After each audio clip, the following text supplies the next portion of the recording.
vatan şirin cananı varat, damarda kaynayan kananı varat.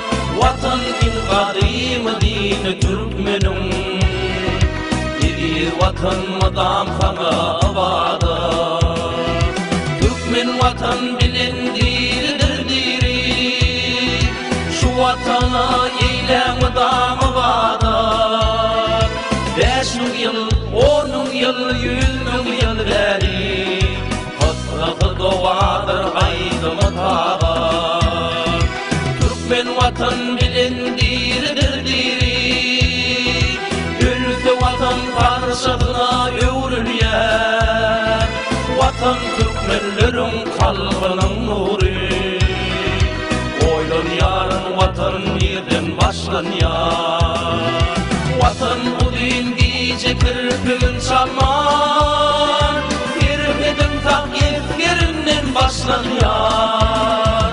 Dağda minarada şanını Allah, sık yanadan keflerinden başlanıyor. Başlanıyor peygamber tanıp atatın, Oğuz Han'ın 6 gerçek oğlundan. Başlanıyor dünya deyip ulu vatanım, atarman çaparman hunlan kovmundan. Er yigitler ediydi vatanın şiiri, nice yıl Oğuz'u doğa deyip saklan. Şer Türkmen vatanın algırı şiiri, 5 günlükten kurtuğunda yer tapman. Vatan deyip geçmişten hem gelecekten, atmandan keremli yerden başlanıyor. Vatan ata çıkan Yavuz gerçekten, toğulunup düşen terden başlanıyor.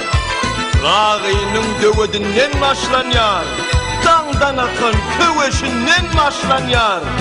Kırık nepkenle yalını tığırın koyun, çıgalıver köveşinden başlanıyor. Vatan Türkmen namısından başlanıyor, Köroğlu'nun namısından başlanıyor. Yadilerde vatan feryadın şiir, musafirlan ağlasından başlanıyor.